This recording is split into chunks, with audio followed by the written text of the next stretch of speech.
Bienvenue sur la chaîne du festival Soul and Spirit, ensemble pour un nouveau monde, une nouvelle conscience, avec une humanité qui a la sagesse de vivre en harmonie avec la nature et nous encourageons l'éveil à la conscience que nous sommes un, une famille humaine qui a le potentiel de vivre ensemble en paix et en amour. Je m'appelle Jérôme et j'ai la joie et l'honneur d'accueillir l'extraordinaire et fantastique Jean-Marie Muller. Il est non seulement auteur, d'ailleurs, de ce livre magnifique, il est aussi chaman, il est médium, il est aussi thérapeute et il enseigne et inspire à travers le monde, à travers ses séminaires et stages, des gens à sortir de leur souffrance et aussi il les amène à découvrir leur potentiel et d'aller dans leur puissance de leur être. Jean-Marie Muller, c'est authenticité, c'est humour, c'est feu intérieur, c'est puissance et c'est amour. Bienvenue Jean-Marie Muller. Mais après cette présentation, je suis ému. Je suis très content d'être là à cette petite interview avec toi. Merci Jérôme de m'avoir invité. Voilà, je me sens honoré et puis je suis très content d'ailleurs de participer à ce beau festival. Merci, ça me fait vraiment plaisir. Et je vais tout de suite me lancer dans les questions. Donc on parle aujourd'hui principalement de chamanisme. Oui. Et en quoi le chamanisme peut-il aider les gens sur leur chemin individuel de bien-être voilà. Qu'est-ce que le chamanisme apporte en fait? Mais je pense que beaucoup de gens ont oublié que finalement, à travers le monde, c'est bien la première chose. Le chamanisme existe depuis des millénaires, donc c'est la première chose où vraiment on s'occupe de l'être profond, d'être en connexion avec les mondes spirituels, d'être en connexion avec les animaux, la nature, d'apprendre à être fraternel, le partage, avant même qu'on parle de rituels de guérison. Donc c'est une philosophie de vie, je dirais même c'est une des grandes philosophies de vie à travers le monde qui nous apprend à faire avec le vivant et d'être respectueux en amour vers l'autre, vers la nature, vers les animaux, comme en amour envers soi-même. Donc pour moi, c'est important qu'on retrouve ces racines-là. Et puis après, bien sûr, c'est aussi des techniques de guérison, c'est des rituels magiques, c'est des connexions avec les êtres spirituels. Donc ça nous apporte aussi la magie qui nous manque d'ailleurs, parce qu'on est dans la technique, on est dans le rituel comme si c'était trop technique. Il faut retrouver, en somme le but c'est de retrouver aussi cette magie qu'on a en tant qu'être humain et puis en tant qu'être divin, c'est de retrouver en somme que nous sommes des êtres divins, incarnés sur terre pour expérimenter la vie sous toutes ses coutures. C'est magnifique. Et qu'est-ce que tu pourrais dire aux gens, parce qu'on rencontre quand même des gens aussi qui ont encore peur de ce nom ou de de chamanisme, quoi. Ils ont plein d'images, d'idées. Comment leur enlever peut-être cette peur ou qu'est-ce que... Ouais. Déjà, il faut voir que cette peur est plus dans les pays dits civilisés, industrialisés, d'accord? Parce qu'on a peur de ce qui est vivant. Voilà, moi je vois très bien, tout d'un coup, on rentre en transe, on est autour d'un feu, ça fait des grimaces, on sent la puissance, l'énergie qui monte, et ça fait peur aux gens d'ici où on est très, tous les jours, presque comme des robots, on n'ose plus parler, on n'ose plus chanter, on est là-dedans. Donc forcément, l'énergie première du chamanisme, c'est la vie, c'est le vivant, c'est le feu. D'accord, on dit d'ailleurs le feu sacré, mais c'est le feu sacré aussi à l'intérieur de nous. Et ça, dès que les gens ressentent ça, ils ont peur ici. Comme d'ailleurs, ils ont peur des émotions, d'accord? Parce que cette puissance naturelle qu'on a fait peur.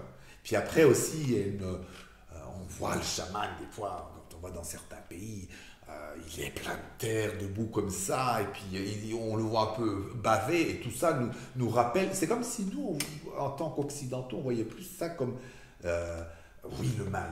Et en réalité, rien du tout. Justement, ça sert à enlever le mal, mais pas l'inverse. C'est pour ça, je pense, les gens, c'est parce qu'ils ont peur eux-mêmes de leur puissance, finalement. Au bout du compte, si on pourrait résumer en un mot, c'est qu'eux-mêmes ont peur de cette puissance, cette capacité à embrasser la vie et d'être connectés. C'est génial. Et comment toi tu es devenu chaman en fait? Qu'est-ce qui t'a amené au chamanisme?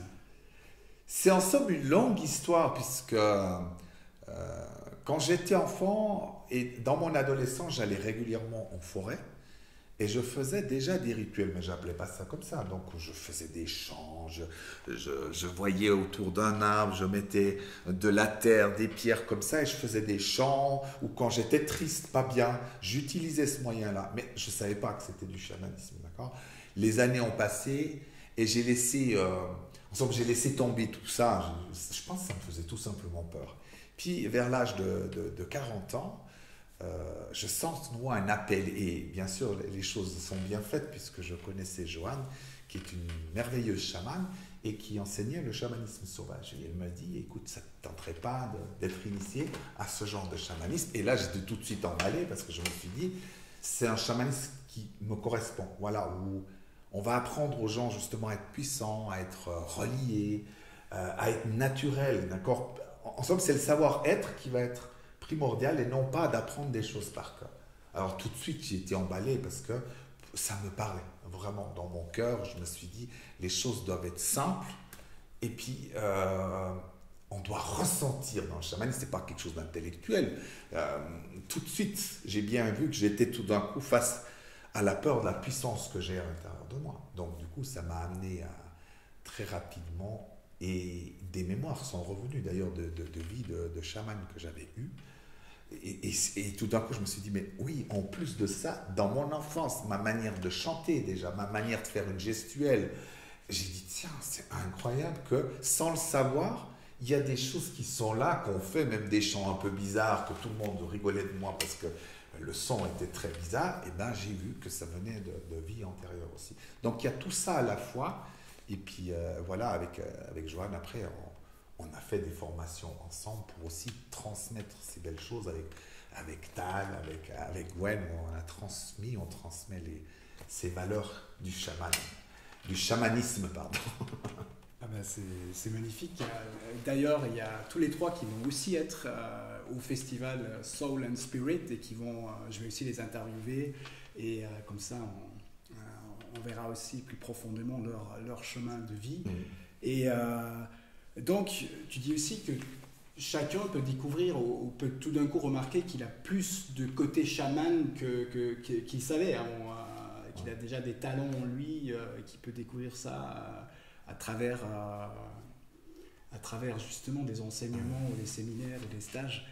Qu'est-ce que tu penses, le chamanisme aujourd'hui, à quoi? Donc on vit quand même dans un moment très de grands changements sur Terre. Qu'est-ce que le chamanisme peut amener au collectif aujourd'hui? Mais je pense que c'est justement ça, c'est tout ce qu'on a oublié. Le chamanisme, c'est une philosophie de vie, c'est-à-dire je vais respecter la nature, je vais respecter les animaux, mon prochain, je vais vivre avec le vivant, avec la nature, pas contre ou d'écraser, puisque c'est ce qu'on a besoin maintenant d'apprendre. Et puis aussi, c'est d'être au quotidien, apprendre à être relié à notre âme, aux esprits, aux êtres spirituels qui sont là pour nous accompagner, pour nous aider dans cette vie. Donc plus que jamais, c'est pour ça qu'il y a de plus en plus de choses reliées au chamanisme, parce qu'on sent, c'est un appel de la vie, c'est un appel à être responsable, c'est un appel à retrouver sa puissance, à oser s'affirmer en tant qu'être divin ici sur Terre, voilà, qui est venu expérimenter la vie, et tout ça est au goût du jour. Ça s'est jamais arrêté. C'est juste chez nous, en tant que pays dit civilisé, où on s'est complètement coupé de tout.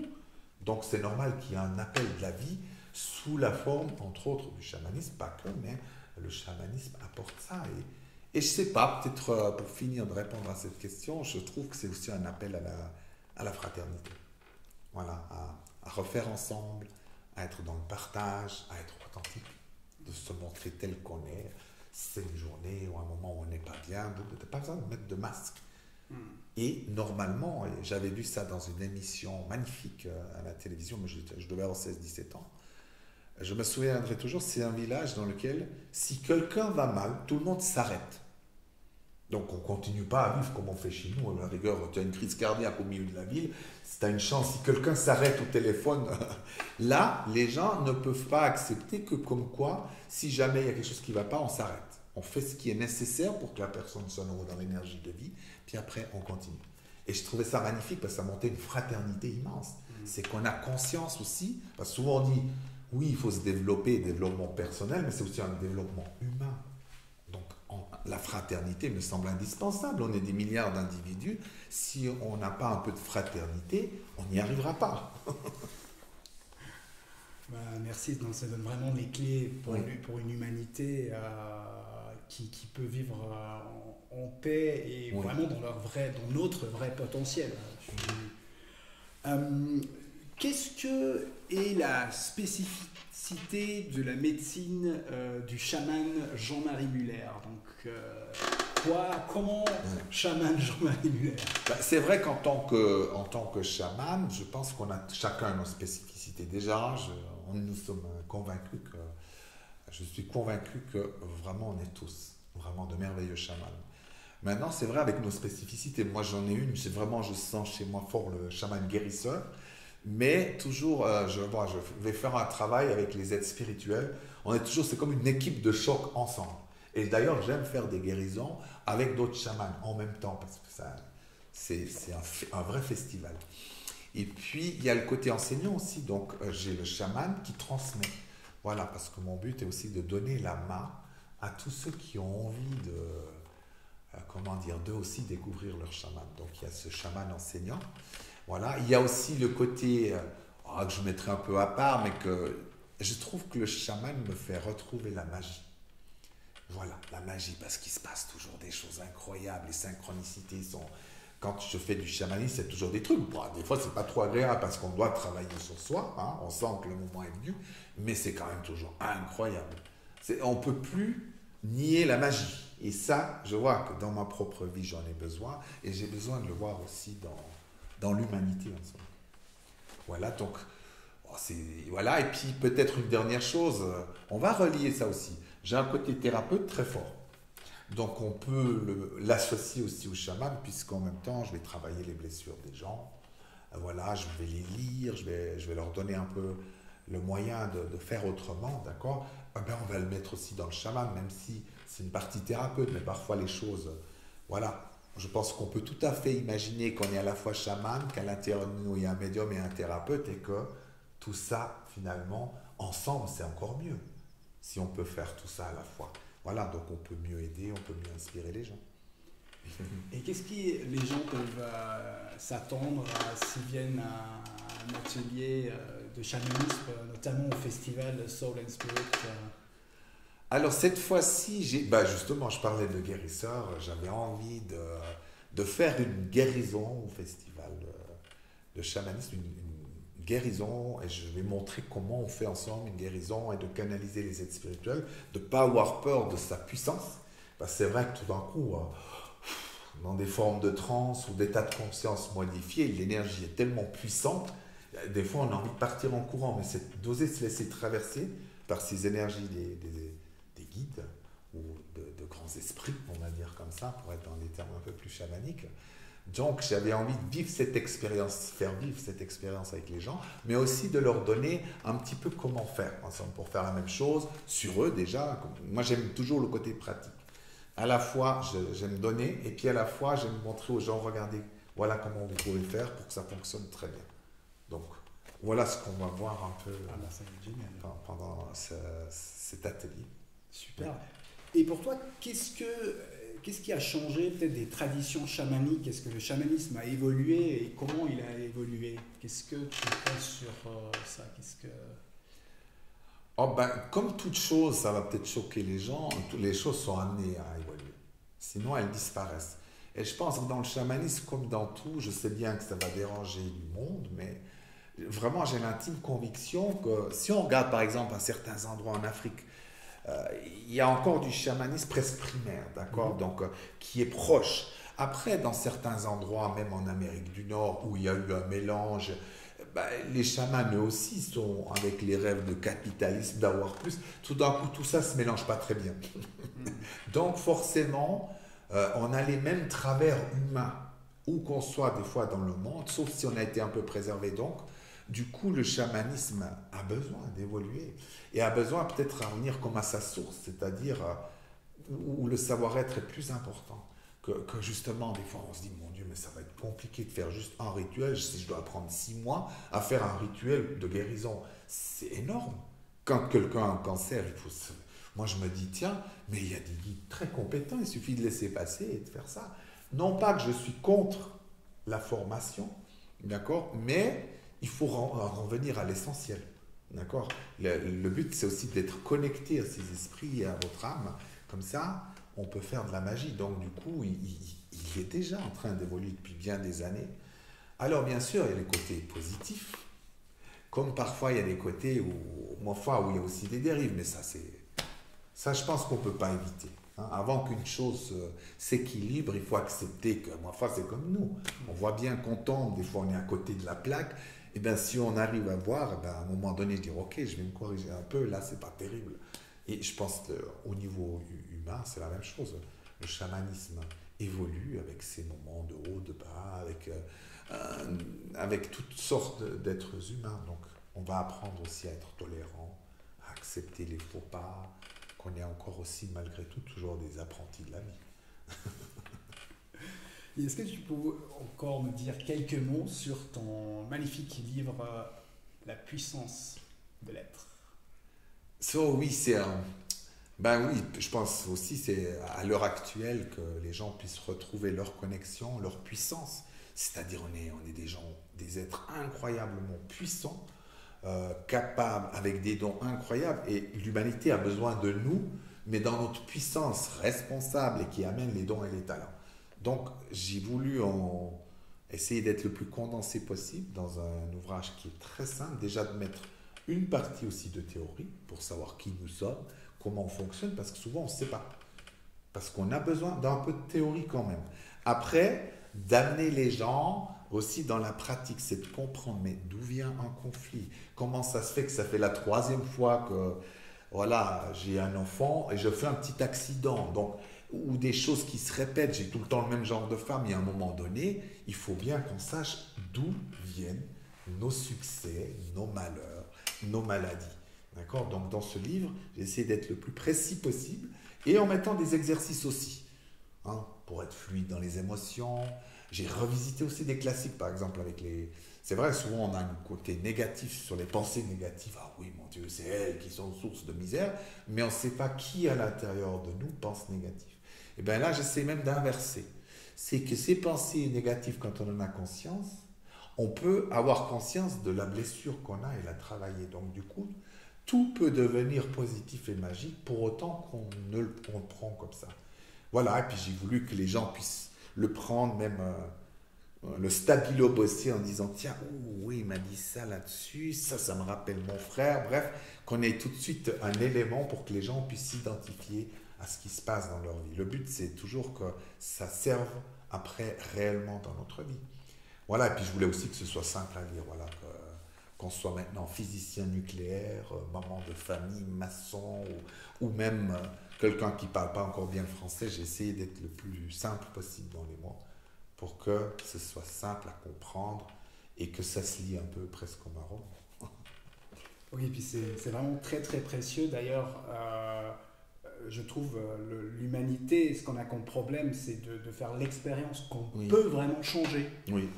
Et donc, que ce soit à travers le chamanisme ou aussi à travers, comment tu appellerais ça, la conscience spirituelle et la thérapie, de vraiment savoir qu'on peut changer et qu'on peut vraiment lâcher un peu notre passé et nos souffrances. Si vous voulez découvrir des stages et des séminaires de Jean-Marie Muller, www.jeanmariemuller.ch. Voilà, tout en minuscule. Sur mon parcours, tu étais vraiment quelqu'un de très haut. Tu es encore, mais très très très très important. Dans le sens, je me rappelle en 2013, j'ai fait le premier stage chaman chez toi et tout de suite ça a matché, j'ai senti waouh, exactement, là c'est authentique. Parce que je faisais déjà du chamanisme, mais je ne me sentais pas l'incarner Je sentais qu'il y avait des outils géniaux, mais je ne disais jamais je suis chaman. Et là, avec ta manière de faire et de vraiment oser aller dans la puissance, et ben ça m'a vraiment ouvert des grandes portes et je te remercie du fond du cœur.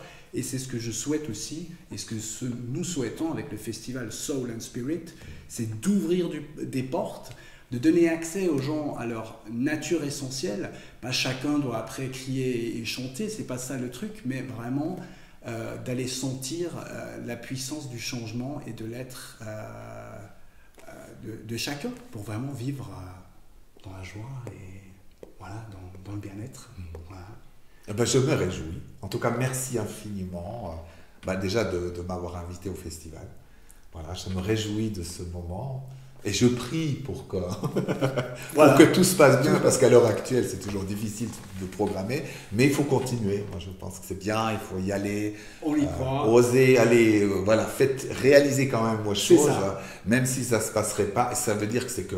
Voilà. Absolument, je pense que ce qui est vraiment à l'heure actuelle aussi un obstacle, c'est que les gens attendent une réponse d'extérieur pour aller en action.